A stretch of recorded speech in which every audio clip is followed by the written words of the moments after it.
appelée Maria Schneider de la journaliste et écrivain Vanessa Schneider, est l'une des sensations de cette rentrée littéraire. Un portrait de la comédienne Maria Schneider, dont la vie et la carrière furent à tout jamais marquées par son rôle de Jeanne dans Le Dernier Tango à Paris.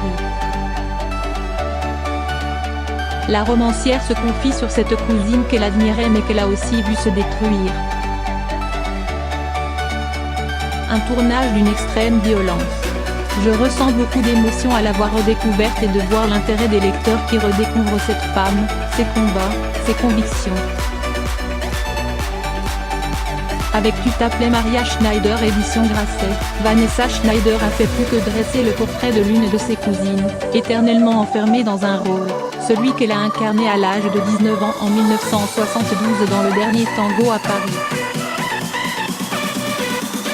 Un rôle qui l'a détruite, un film qui a scandalisé le monde entier, un tournage d'une extrême violence avec notamment une scène où elle se fait violer par Marlon Brando.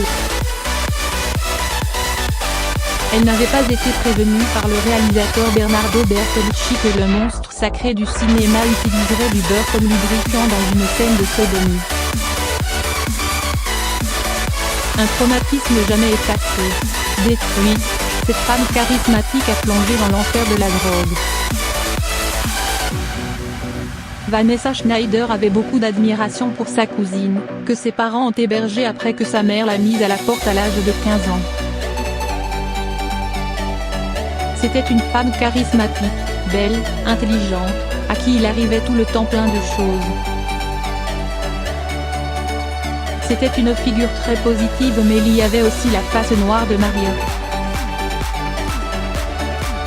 Suite à ce tournage qui l'a détruite, elle a plongé dans la drogue et la dépression, témoigne l'écrivain.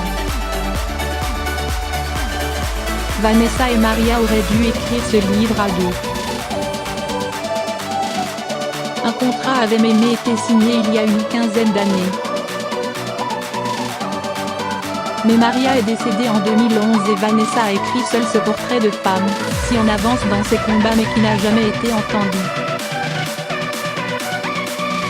À l'heure des mouvements comme #MeToo et la libération de la parole des femmes, la vie de Maria Schneider résonne de nouveau. Elle qui n'a eu de cesse de critiquer l'emprise des hommes et leur trop grand pouvoir, notamment dans l'industrie du cinéma, n'a jamais reçu d'oreille attentive. Voir sur Lina son interview à Cinéma en 1983 dans laquelle elle parle d'un métier très dangereux dominé par les hommes.